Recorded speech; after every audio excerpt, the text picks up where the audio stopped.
I'm Devine Delancey, and this is my sidekick, Kristle Lowell, and we're talking about mental blocks. So, Kristle, what kind of mental blocks are there? There's a couple different kinds of mental blocks. Mental blocks and skill confusion. A lot of people get those confused a lot. A mental block I kind of equate to having a word on the tip of your tongue, but not knowing how to pronounce it. And you know it's in your brain somewhere, but you just can't get it. And it's kind of like that with a body movement. So mental blocks, a lot of times, for me at least, manifest where I'll do a skill and I'll stop. That I physically just cannot get off the trampoline to go. And then skill confusion is kind of that feeling you get when you're getting ready to step onto an escalator and you really don't know what foot to use, but you get on the escalator anyways. So with that, it's kind of like with skills. A lot of skills that you get confused on are like full brainy or Rudy out. Skills that are similar, but you can still do the skill, like you can still throw it. And it's important to know the difference between them, because a lot of times with skill confusion, that can manifest itself in a mental block.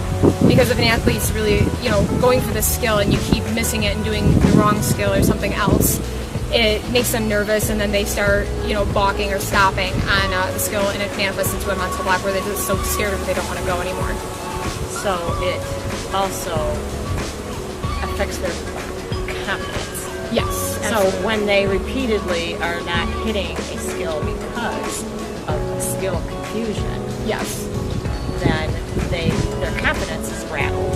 So in my case, we just take the athlete and teach them to break down the skill so that they can. So I teach beginning, middle, end. There's always 3 parts to a skill. There's 3 parts to a letter. There's 3 parts to a book. Right? There's 3 parts to about anything that you can think of in life. So if you can have an athlete understand and personally identify the beginning, the middle, and end of a skill, then they can go back and focus on that piece that they need to fix.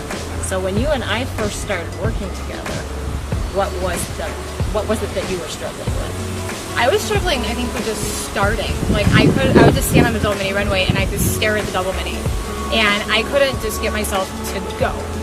And I needed that kind of like adrenaline to like kind of push me to go. So yeah, I just had trouble just starting the skill. So it was the beginning for me. So it was the beginning for you. So even with kids as young as 4 years old, I find if I teach them, as they're learning to perform the skill, we can say beginning, middle, end. All right, and after a while, I can sit the class down at the end and go, okay, what part do you need to fix? Middle. I didn't start right. I didn't finish. So it's amazing how intelligent kids can be when you give them the proper tools to break down the skill. My name's Robert Turtelot. I tumble for gymnastics at Devine. I'm advanced. I'm 17. And earlier this year, I was in my gym. I was doing double fulls, and I pulled my shoulder, and I punched my coach in the face. He was standing right there, just spotting me, and gave him a black eye. Passed right after that. I went down. I was just doing a layout, but I hit my ceiling, and I came down directly on my head. It hurt really bad for the rest of the night. I didn't do anything else. I was really shooken up. But the mental training that my coach gives me helped me push through it. She teaches me to breathe and relax. So right when I fell, I was breathing and relaxing, and I was able to just not sit there and cry, but able to get up and walk away. And she also teaches me how to focus on the fix and not look at what I've done wrong, and only focus on the good passes I've done. So 2 days later, I was in Canton, Illinois, and then I competed my double full for the first time, and first time I completed my passing competition for advanced. About 2 years ago, I was doing a pass with a punch front, and I landed, and I broke both my ankles, and I was in a wheelchair for about 2 months, and then coming back, it was really hard. I had a lot of mental blocks, and what helped me through that the most is doing my breathing and relaxing, and really focusing on the fix and kind of pushing through and being really determined. And yeah, this is my first year competing again after that, and it's amazing. So what are the steps that you have used to walk through that either emotional trauma or the physical trauma? Well, for me, I mean, suffering from an anxiety disorder, you know, a lot of coaches will just be like, oh, you just got to learn to block it out and, you know, just not think about it. But for a person who has an anxiety disorder, that's impossible. You know, the thoughts are always going in your head on a loop. So some of the tools that I've used, as I finally came to accept that, like, this is me. Like, I'm always going to have these thoughts. This is who I am, and this is how I need to deal with who I am. Yeah, so instead of looking at it as this is a disadvantage, I started looking at it as how do I make this into my advantage. So these thoughts that were playing on my head like a loop, you know, saying, oh my God, I fell in this skill before, I'm just going to completely embarrass myself again. I tried to turn them into, you know, a positive where it's like, no, I got to go out there and show people I can do this. And, you know, try to turn it that way so it's not as emotionally difficult to deal with. And like, you know, yes, I may have fallen on it before, but this time I'm not going to fall on it. And wow, I'm going to be so shocked when I landed this time, you know. So being disciplined enough to identify what you need, yeah, and what other athletes might need is, all right, let's stop and let's review or back up, take this skill apart, take your head apart.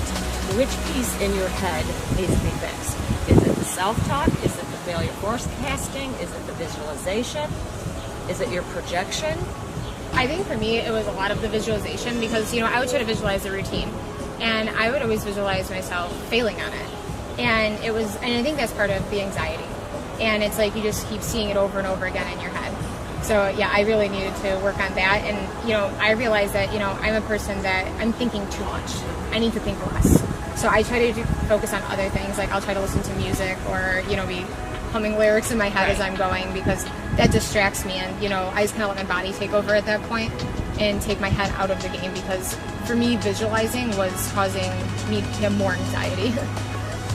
So you would use muscle memory and the fact that you had already been an established athlete at that level or with those skills at some point, right? Yeah. So that's when your muscle I memory... let adrenaline take over too. Right. If you have an athlete that hasn't reached that yet and they're developing that muscle memory, then you need a different skill set to help address what their needs are. Yeah, and I'm kind of the rare athlete that, like, most of my anxiety issues are in practice. Actually, when I step up to compete, I've never felt so calm before in my life. Like, I actually feel like when I'm up there competing that my heart rate is actually lower. Like, I feel so calm because it's like, I know I'm going to the skill. There is no stopping. But in practice, it's like, well, I could wait another turn or I don't have to go right now. So I'm always that athlete that excels in competition, but in practice is where I seem to struggle the most. So you have the option to kind of put things off and not face the music, shall we say? Even though the music is playing in your head, yes, right? Through your practice times. But when it's time to step up, you can flip that switch. Yeah. Okay. And do you feel that goes back to muscle memory? A lot of it. But I think it's like, you know, suffering from an anxiety disorder. I think we're just used to having that anxiety every day. Right. So when I'm up there competing, that's like my everyday because, like, you know, we're nervous about everything. Right. But when we're out there competing, it's like, you know, I've been training my body to do this my entire life because, you know, I'm nervous about, like, oh my God, did I pack this? Did I pack that? And I'm checking it 100 times, and my adrenaline level is constantly that high. So I think I've pretty much been used to that level. And so you actually step into your element. Yes, and I that feel is calmer. That is your element because that's how your brain is most of the time. Yeah, like I feel so calm in competition, but as opposed to you know, practice, I'm more nervous in practice than I am in competition. And you have very negative self-talk in practice. I do. I do. Very bad. Called you out on it on more than one occasion, knowing that you're psychology. Psychology and should know better than to use that negative self-talk. But that's also a habit, and I feel a lot of athletes, if they are not aware of or educated on the fact of how important self-talk is, and you know, it's not always about athletics. It may be about taking that science test or that English test or getting out of bed and going to school and facing whomever. So it relates to life in general. So I like to use this